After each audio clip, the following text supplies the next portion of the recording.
Dear Wesley, don't worry, your secret is safe with me. I will never tell anyone about how the great Wesley Stone was awaiting a letter from a girl. No, I will take that secret with me to my grave. No one will ever know that you are actually a nice person who cares about poor little me. I have to say, as much as I've always wanted to have a large family with siblings who are close to me, I think I could live without all of the annoying and teasing that you described in your letter. So, you can keep your brother and sister and best friends over there with you in California. I will stay here, by myself, without anyone to ever annoy me or tease me. I will have peace and quiet, and you will have noise and chaos. Seriously, though, I enjoyed reading about your siblings and friends. They sound wonderful. I hope someday I can maybe meet them. I mean, assuming you want to meet at some point. Okay, now, my turn to answer the questions. My birthday is on October 18th. That was their best guess at my birthday. It could be a few days before that or the day after. I am 9, as I've mentioned before, and in 3rd grade. I've been at this school for a little over a year now, and I'm hoping I don't have to leave it soon. I'm finally starting to make some friends. Well, one friend, but still that's better than nothing, right? And it will be a nightmare to have to start all over again if I end up having to leave. You'll never believe this, but my favorite color is also white. It's clean and perfect and simple. Who cares if it's not really a color? Not me. Or you, obviously. I don't know what my favorite animal is. I'll have to think more about that. But I do have to say, I love the way you described wolves. Most people think of them as scary, but the way you wrote about them made them seem so wonderful. My favorite food is grilled cheese sandwiches with tomato soup. Simple food, I know, but there is something comforting about it. It's my favorite to have on an especially cold, snowy day, or when I'm feeling a little sad and need something to warm up my insides. Pizza would be my second favorite, though, for sure. Or maybe ice cream. My favorite sport is ballet. I have loved ballet ever since I was a little girl, and the family I was living with was watching the Nutcracker at Christmas time. I caught a quick glimpse of it before being sent back to my room to sleep. I know what you're thinking. You're thinking, Haven, ballet isn't a sport. And maybe it isn't. Or at least not a sport like the sports you play. But I will tell you, it is hard work. Everything has to be so perfect and precise, but also must look elegant and graceful and effortless. My dad says he thinks he wouldn't last a full ballet class without collapsing, and he's a former swimmer. That leads me to your next question, my mom and dad. Jack and Shirley. I'll be honest, calling them mom and dad hasn't been easy for me. After being shuffled around to so many homes, I stopped trying to call the foster parents mom and dad. But Jack and Shirley, they have been different. They wanted me to call them mom and dad from the very start, but I couldn't. So I refused. I refused to see that I was hurting them. Because they actually want me. They want to take care of me, want to look after me, want me to be part of their family. I think they may even be trying to adopt me. Dad has hinted at it, based on things he's said to me, or questions he's asked me. That day that I got your letter, the one where you asked me for a second chance? It kind of knocked some sense into me. There was no question in my mind, no doubt about giving you that chance. I knew right away that was what I wanted to do. And then I realized if I can give you a second chance, shouldn't I be able to give them a first chance? So after I had already written your letter, I decided to try calling them mom and dad instead of Jack and Shirley. And you know what? It felt good. It felt good to give them something, after everything they have given to me. That's why, in that letter, I wrote Jack and Shirley first, and then Mom later. Wow, that got intense. And long. Sorry about that. To wrap it up, yes, I celebrate Thanksgiving, and no, your school picture is not silly either. Hope to hear from you soon. Your friend. Haven. P.S. Oh my gosh. I just got the most exciting news, and of course you were the first person I thought to tell. My ballet teacher Miss Rebecca is recommending that I take additional lessons, including private lessons with her so that I can get better faster. I am so excited. I've never been told I was good at anything, so to hear that she thinks I have a chance to be great at ballet with some extra training is just, wow, I can't even describe it. Just wanted to share. Sometime later. Wesley's POV. I chuckled to myself as I finished reading Haven's letter. There was excitement coming off of the paper in her PS. She obviously wrote it hastily and after the rest of the letter had been written first, because the writing wasn't as neat and precise as her handwriting normally was. There were misspelled words, which wasn't like her at all, and it was clear she wasn't using a very sturdy surface because there were a couple spots where she poked a hole through the paper with her pen. I would guess she wrote the second part in the car, probably on her way home from her ballet class, and that's where her mom or dad gave her the news. I was actually surprised she didn't want to rewrite the entire thing and just sent it this way, but it also made her seem more real, more human. I could almost picture her sitting there, tossing paper after paper away because of one tiny mistake, before finally checking over the finished product and giving it a nod of approval. I could also imagine her furiously scribbling away, maybe even with her tongue sticking out of her mouth as she focused on getting her words out, too excited about what just happened to care about neatness and perfection. Bursting at the seams to tell someone her good news. I had been catching glimpses of her personality through her letters, and under her guarded, cautious, perfectionist exterior, there was a funny, spirited human waiting to be let out. I hoped I could be someone who eventually got to see that person in action. She said she wanted to meet my family and friends, and I honestly hoped someday that would happen. I set her newest letter with the others, inside a manila folder that my dad gave me from his office, and I went out of my room to the kitchen, where my mom would likely be. We had cooks in the packhouse kitchen, but my mom still liked to have small family meals with just us from time to time as well. The rest of the packhouse was mainly warriors, anyway, since most of the families in our pack built or moved into houses elsewhere on our lands. The smell of my mom's famous homemade bolognese filled my nose, and my stomach growled in anticipation of dinner tonight. It was still hours before it was time to eat, but my mom made her spaghetti sauce as soon as the sun peeked over the horizon, so the tantalizing scent would always waft through the Alpha suite all day, driving my dad, Sebastian, and me crazy. "Smells delicious, as always, Mom," I told her as I walked up next to her at the stove. She set her spoon down on the spoon rest and wiped her hands on her apron, an appreciative smile on her face as she turned to me. "How's Haven?" she asked me. I saw the envelope in the stack of mail. "I swear I didn't read it this time," she added before I can respond. I just laughed and grabbed a clean spoon from the drawer to taste the sauce with. I leaned towards the giant pot on the stove, but Mom smacked my hand away before I could even attempt to stick my spoon in. "You'll ruin all my hard work," she quipped, and I put my spoon down reluctantly, sticking my hands in my pockets and turning to lean back against the counter. "I want to get her a Christmas gift," I told my mom, and she tilted her head slightly to the side. "Haven," I clarified, answering her unspoken question. "Oh, of course."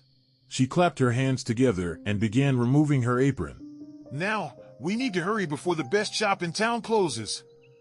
I furrowed my brows, confused by what she was doing. Mom? The sauce?" "Oh, right." She chuckled. "I'll mind link your father."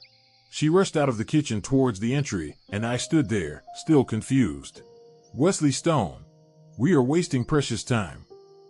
I shook myself out of my stupor and followed her. She was already in her coat, and she was throwing her purse over her shoulder as she looked at me expectantly. "I didn't mean right now," I replied, my voice rising at the end, making it sound more like a question. "Better to do it now while we're thinking about it. Then we can make sure it arrives on time." I sighed and nodded and pulled my coat on. It was just cold enough outside in the early afternoons to need a light coat, even with our extra warmth from being werewolves. Especially for me, since I still hadn't had my first shift. We hastened to the nearest shop in the town on our pack lands. The jingle of the bell over the door to the shop drew the eyes of every pack member in the store to my mom and me. My mom smiled and waved at them, and they all returned her smiles with their own and slight nods of respect towards their Luna. Our people clearly loved my mom, and I could only hope that my mate would be loved even half as much as my mother was. The customers went back to their browsing, unbothered by their Luna in the store. I knew in other packs the Alpha and Luna ruled by intimidation. But in our pack, my parents took pride in creating a caring, loving, and respectful atmosphere. Dad told me packs that had that kind of culture and atmosphere were actually the strongest packs, because they would always be willing to stand up and defend each other against any adversary. Other packs, where the culture was fear and intimidation within the pack, ended up turning on each other and becoming weaker. Not that my dad wasn't a strong and intimidating alpha. Quite the opposite, actually. He never let his challengers walk away alive, and he has been challenged for his title many times during his time as alpha. Even several times after I was born. But to his own pack members, he was stern, but kind, and treated them respectfully unless they gave him reason not to. My mom and I separated, browsing the aisles of the store, both of us keeping an eye out for the perfect gift for Haven. But nothing caught my eye. It needed to be something special, something unique, something perfect. Something she wouldn't have yet. Something she couldn't just get from anywhere or anyone. I wanted to show her I'd been paying attention, that I knew her and who she was and what she liked. I paused in the aisle I was currently standing in, closing my eyes as I thought. I rushed into this when I told my mom, and I was wishing I had thought about what I wanted to get her before I even said anything. Then I could have told her exactly what we should buy for Haven, instead of wandering around the store aimlessly. The sounds inside of the store are overwhelming, the whispers and giggles of children trying to hide from their mothers, the low murmur of a couple trying to purchase something to announce their pregnancy. My mom chatting with the she-wolf at the register about the school Christmas parties my mom was planning, but over it all, there was a light tinkling of a music box, playing what I could only classify as ballet music. I followed the sound of the music box through the store until I was in the back corner, staring at a shelf filled with music boxes of various shapes and sizes. Some were small enough to fit into my pocket, and some were large enough to hold a decent amount of jewelry or trinkets. I eyed each of them carefully, opening them and examining every detail of the insides and the outsides, looking for the perfect choice. My eyes finally landed on the one I knew was the best option.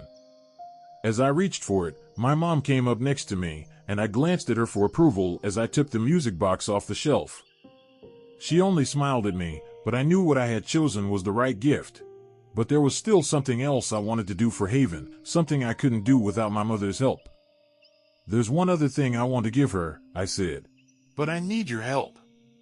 She just nodded at me, her hand gently resting on mine on top of the music box. Of course, Wesley, she said with a smile. Haven's POV. The unfamiliar sensations of the woman's hands massaging my feet kept eliciting uncontrollable giggles from my mouth. My body tensed with each of her ministrations. Mom insisted we needed a girls' day, filled with every type of girly pampering one can imagine. So far, we'd gone shopping and picked out fancy outfits, had our hair cut and styled, and the last step was getting manicures and pedicures. I picked out a sparkly gold nail polish for both my fingernails and toenails, the color an almost perfect match for the gold accessories I bought to go with my dark purple dress. Mom hadn't told me why we were going through all of this effort, but I guessed she had some exciting surprise planned for us. I just needed to be patient, and eventually she would let me know what was going on. Another giggle involuntarily burst through my lips as she moved her massaging up to my calf. I had to pinch my lips together to suppress the noise when she gave me a stern, reproachful glare. I looked over at my mom, and she was smiling at me, trying to hold back her laughter. "You get used to it after you've had it done enough times," she told me. I just nodded in response. I'd done nothing like this before, and I was not sure how often I'd be able to do it after this. If I stayed with Jack and Shirley, if they ended up adopting me, then things like this could become a norm for me. But, if for whatever reason, I ended up being moved again, or even adopted by another family, then who knew if I'd have a special pampering day like that again. I overheard my parents talking again just a few nights before. They were working on getting the correct paperwork completed so they could apply to officially adopt me. From what I had heard, though, the process could take a long time. They also wanted to ask me if it was something I wanted before they pulled the trigger. Of course, I was going to say yes. It was the first time I had felt I truly belonged. I hoped they knew. I hoped they knew I would say yes, and they were just wanting to ask me as a formality, out of respect for me as an individual. The rest of our time in the nail salon passed quickly, and before I knew it, we were heading back home, our purchases loaded into the trunk, our hair and nails looking nicer than ever. I tried to hide how antsy I was during our drive, but Mom could see me squirming around in the back seat. The mail would have been delivered while we were out, and it had taken much longer than I thought it would take to receive Wesley's next letter. I acted like it wasn't bothering me, but the truth was, I was afraid he'd forgotten about me, or become bored with our exchanges. Or maybe I scared him off with my brutal honesty about my situation with my parents. Or maybe it was none of those things, and he'd just been busy, or the letter got sidetracked in the mail. Those two options seemed the most realistic, based on our interactions so far. But the large, insecure part of me, the part that was used to being constantly rejected, kept telling me it was something bigger. We pulled into the garage sooner than I would have liked. I took my time getting out of my seatbelt and out of the car. I didn't want to face the disappointment of no letter from Wesley again, so went slower than normal, prolonging the inevitable. "Haven? Can you come inside, please?" Mom called out to me from inside the house. I internally groaned, but I couldn't put it off any longer. It was time to face the music. Time to face the reality that, yet again, Wesley's letter hadn't arrived. I slowly made my way towards the dining room, where Dad would be waiting for us to tell him about our day. I took my time looking over the ridiculous amount of Christmas decorations that adorned our living room. Mom went all out, especially when I expressed an interest in helping her decorate. The previous year, I had only been there for a couple of months when it was Christmas time. I was still mainly keeping to myself, spending most of my time in my room, reading. It was fun to be included in choosing the decorations and helping decide where they should go. I could never really decorate like this before. Most of my previous families put up only the bare minimum of decorations, but with Jack and Shirley, they encouraged me to put up as many of them as I wanted to, and to put them wherever I wanted to. The tree sat in the corner. It was the tallest tree we could have in the room and still be able to put the gold star on the top. There was a mix of white and multicolored lights wrapped from the top of the tree to the bottom. Since I could not decide between the two types of lights when we were in the store, Dad said we should just get both. The ornaments on the tree were a mix of gold, red, and green balls, plus a random mix of ornaments that Mom and Dad collected over the years. None of it really went together, but I didn't care in the slightest, because it was something that I had a part in creating, and I was proud of the tree that Mom, Dad, and I put together. I exited the living room through the archway that led into the dining room. I was greeted by my parents, both wearing wide, conspiratorial grins. I looked back and forth between the two of them, trying to figure out what was going on, when my eyes landed on a beautifully wrapped Christmas gift sitting in the middle of the table. Immediately, I knew who it had to be from. There was only one person who would send me a gift. My stomach was swarming with butterflies as I stepped towards the table, and my palms began to sweat where I had my fingers clenched against them in fists. I didn't know why, but something about that moment felt important, felt like a turning point in not only my budding friendship with Wesley, but also in my life. Before I even realized it, I had the gift unwrapped, and I was reaching in to pull out a beautiful, delicate music box. The box itself was small, but not too small. It was a delicate ivory color, decorated with gold phases of the moon, similar to the moons that were featured on the blanket that someone wrapped me in when I was abandoned. My breathing was shaky, and I realized there were tears forming in my eyes that I forced myself to blink away. I didn't know how he knew that music box was the perfect choice for me. I knew I'd never told him how my blanket looked, but somehow, he saw that music box and just knew that it was the one for me. I reached around to the back, where there was a key to turn, and I wound up the box before I opened up the lid. Inside the box was a deep purple velvet. I couldn't quite understand how he found the perfect box to send me. Maybe it was just coincidence, or maybe it was fate, but I was not questioning it anymore. The music that played from the box was a lovely rendition of "The Waltz of the Flowers" from the Nutcracker. And yet again, I was struck by how utterly perfect his choice of gift was for me. It was all beyond a coincidence. I didn't follow any sort of religion, but clearly it was all meant to be. Nestled inside of the box, safely within the confines of the lush, velvet interior, were two envelopes, both addressed to me. One had "Read Me First" written on it. I gently opened the envelope, careful not to tear it apart. So far, I had saved each of Wesley's letters inside of their original envelope, and I wanted to do the same with this one. That day, however, my hands were shaking slightly from the flood of emotions currently overwhelming me. Once the letter was out, I set it on the table and began to read.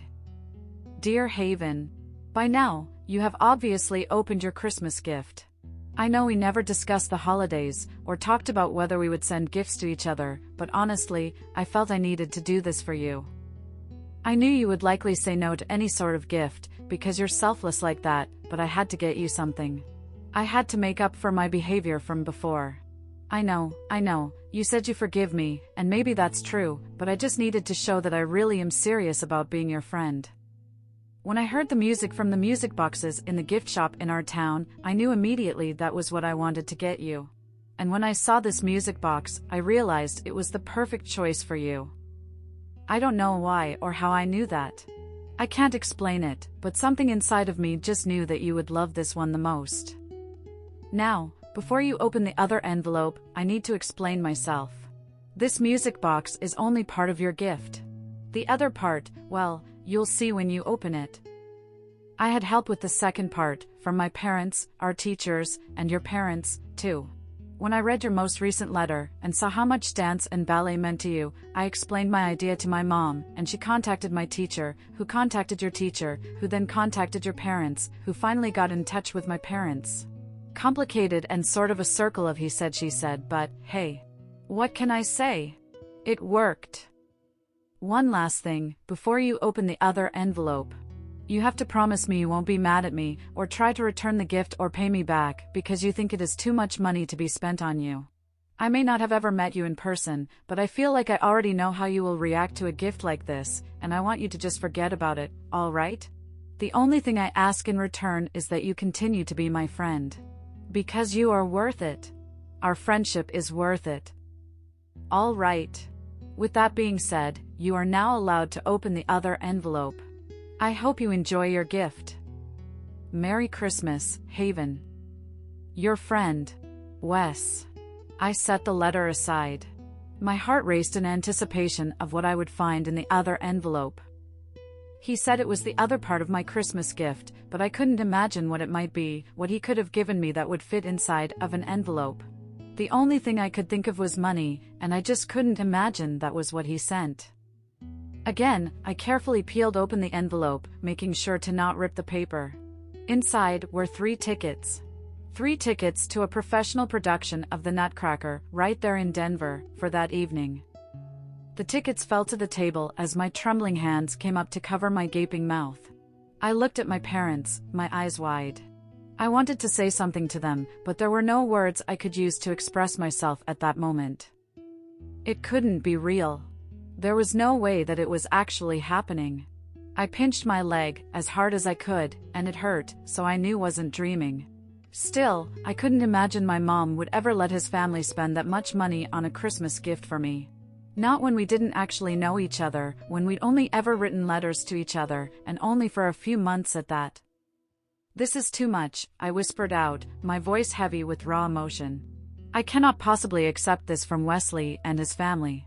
We barely. My mom was by my side in an instant.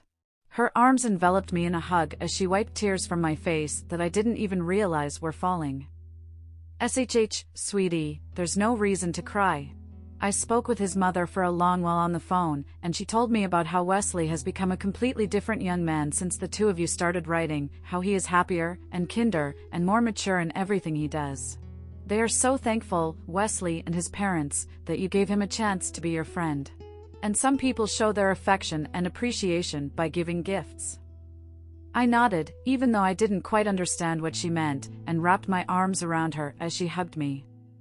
Thank you, Mom, I told her in her ear as we held on to each other. Dad came up beside us, and he wrapped both of us up in a hug as well. For the first time, I felt like I fit in somewhere, like I belonged.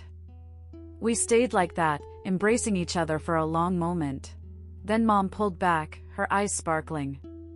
Now, go wash your face, and put on your new dress, so we can all enjoy this lovely gift from your friend and his family. I smiled widely at her and leaned forward for one more quick hug before I sprinted up the stairs to get ready. I clasped the music box in my hands. I set it down on my desk when I reached my bedroom.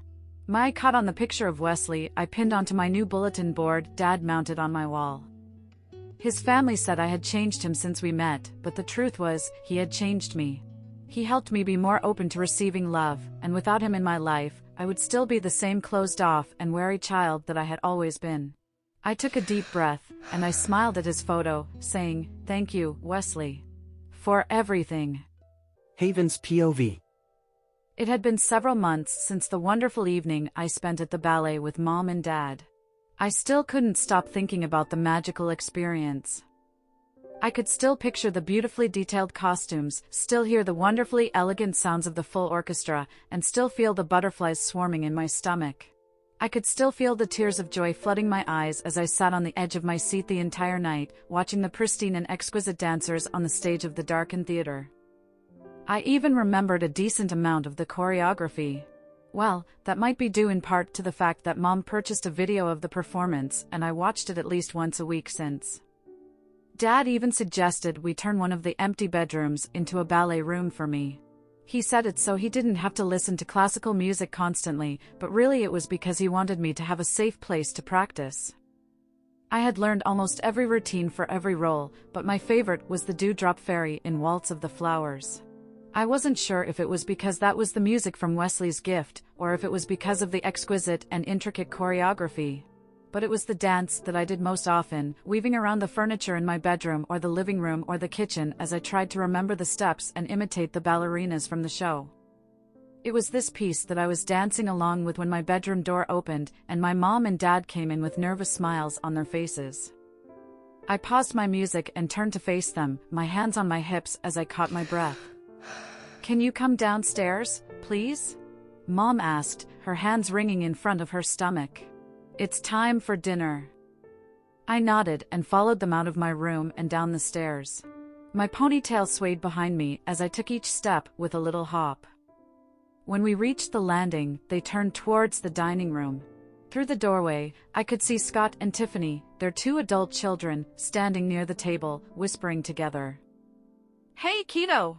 Scott called when he saw me, and I skipped to his side, a smile tugging on my lips as he hugged me. He was 20, and was already running a successful graphic design business out of his home. Tiffany gave me a soft smile and pat me on the head as I let go of Scott. She was 23 and worked the night shift as an ER nurse at a hospital in town. The smell of the roasted chicken and vegetables Mom cooked for dinner reached my nose. My stomach growled loudly, causing everyone in the room to chuckle. We quickly settled into our seats. I sat between Scott and Tiffany, and Dad dished out food for everyone, the casual conversation flowing easily between the adults. I mostly tuned them out, swinging my feet under the table as the music I was dancing to earlier played in my head. I had to force myself to not hum the tune out loud. I focused on eating my dinner so I could get back upstairs and continue dancing. "Dad, you know how I feel about alternative medicine doctors. They're all charlatans, just trying to make a quick dollar by using terms like natural medicine, when in reality it's just a mix of random herbs that don't actually heal or fix anything," Tiffany said with passion. "This woman was different, Tiff," Dad argued. "She had credentials and certificates all over her walls." "Dad," Tiffany groaned, her head falling into her hands. She shook her head as she continued speaking. "Dad, people can just buy those and print them. Unless they're from an actual accredited university, it doesn't mean shit." She covered her mouth and glanced at me. "I mean anything. It doesn't mean anything." "She gave me these new vitamins," Dad said, ignoring Tiffany. "She said they're supposed to help heal cancer cells before they begin multiplying in your body." Tiffany looked over at her brother for help, but he was staring at his plate, staying out of their argument. My heart, however, leapt up to my throat at his words, a tightness forming there. "You have cancer?" I asked, my eyes wide. "No," Dad said, reaching across the table to grab my hand and squeeze it reassuringly. "I just like to make sure I'm taking proper care of my body so I don't get cancer," he told me. I nodded, and the worry I was feeling slipped away quickly, replaced by happiness to be sitting there, eating dinner with my family. "Are you still writing to your pen pal? What was his name? Presley?" Scott asked me, changing the subject, a teasing smile on his face as he looked at me. My cheeks heated, and I pressed my hands to my face to hide my blush. "Wesley," I mumbled in reply. "His name is Wesley." Right, Wesley," Scott said, nodding. I swallowed down my embarrassment. Yes, I still write to him sometimes. Sometimes? Try at least once a week. Dad barked out with a laugh. "I've never spent so much money on stamps in my life." "Dad!" I cried, my embarrassment coming back.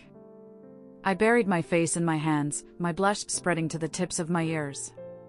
"It seems our Javi has her first crush," Tiffany smiled. "What?" I shouted, my head snapping up to stare at her. No! No! We're just friends," I insisted, my arms crossing and uncrossing in front of me vehemently. "It's nothing to be embarrassed about, Haven," Tiffany said. "It's perfectly normal for you to have a little crush on him. He's a nice boy, and I can tell from the picture Mom showed me he is a pretty cute kid." "This is not happening," I muttered to myself under my breath as I looked up at the ceiling and sighed. "Mom, tell them to stop, please." I begged her, but she was laughing along with my dad, Scott, and Tiffany. "All of you, leave her alone," she told them anyway, even though she was still giggling.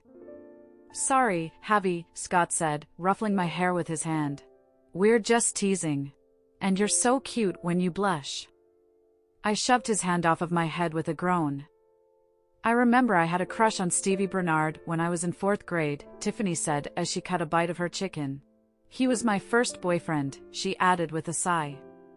"You had a boyfriend in 4th grade?" I squeaked. She laughed. "I mean," he asked, and I said yes.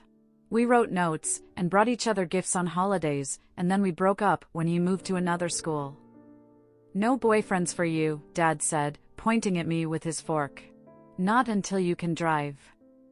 "I'm not interested in boys," I told him adamantly, shaking my head. "Well, no girlfriends either," he amended. "No! I sighed. "Never mind." I went back to my meal, ignoring their stares, hoping they'd change the subject to something that didn't involve me. The rest of the meal passed without incident, most of the conversation revolving around Scott's newest clients. Our plates were cleared, but we all still sat around the table, enjoying each other's company for the evening. It was something so trivial and normal, but to me it was special and significant to be sitting around after a meal, talking and laughing and just being a family together. "So, Mom, as much as I love regaling you all with tales of my hilariously entitled clients, I know there was a reason you called Tiff and I here other than to listen to me talk about work," Scott finally said as the conversation dwindled.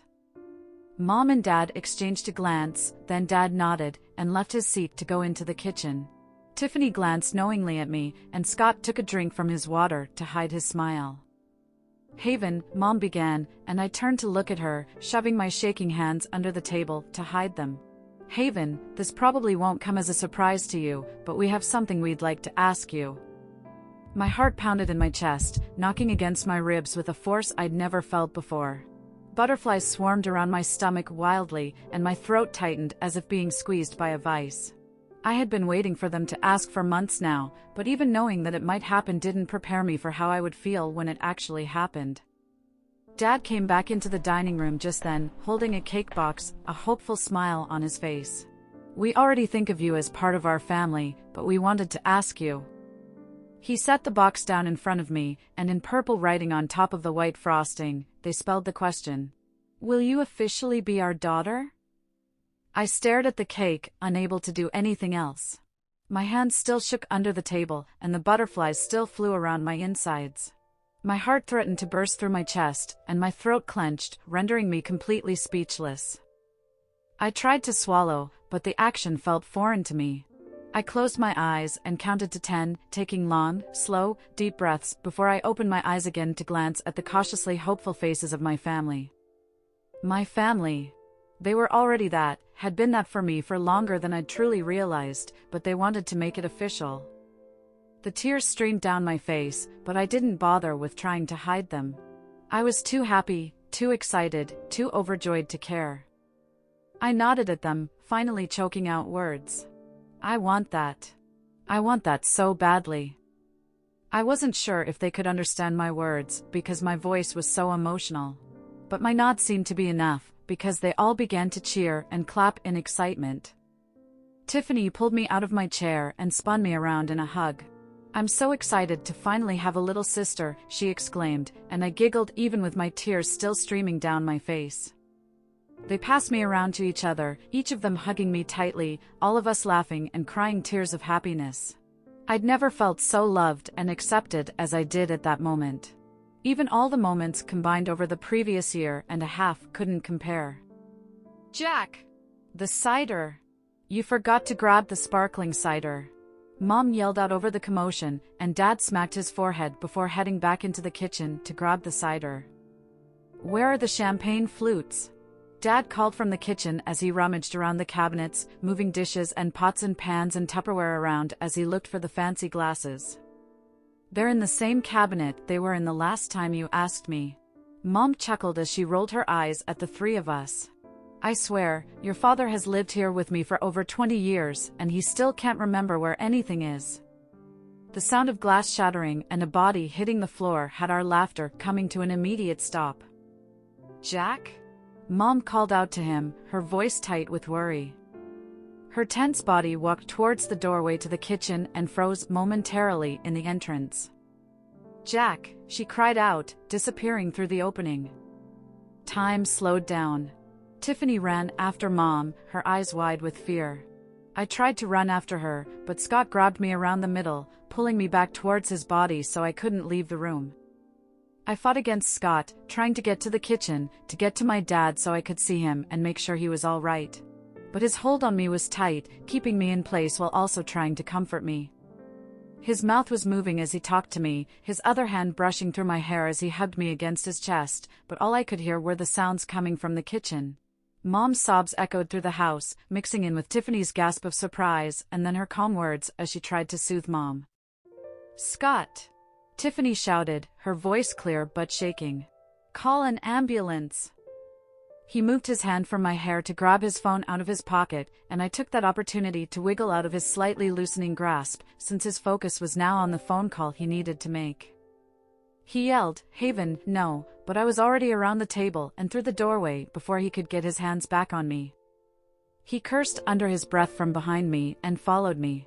I stopped in my tracks in the middle of the kitchen, my breath catching in my chest as I stared at the heartbreaking scene in front of me. My dad was sprawled out on the floor of the kitchen, a small pool of dark red blood forming on the sparkling white tile as it leaked from a wound on the back of his head. The right side of his face looked almost like it was melting, it was droopy and did not match the left side. His eyes moved around rapidly in every direction, the movements of them not in sync with each other. He was completely unresponsive to Mom and Tiffany, who were both sitting near him and trying to get him to talk or react to their voices. I froze in place. My feet were super glued to the floor, unable to move forward to my family or turn and run out of the kitchen to the safety of my room. I didn't know what was happening to my dad, but I knew it couldn't be anything good. My happy tears became tears of sadness as the bright future I'd had a taste of only moments before seemed to dissolve right before my eyes, leaving behind only distress. Distress, and fear of what would become of me in the aftermath of whatever had just happened.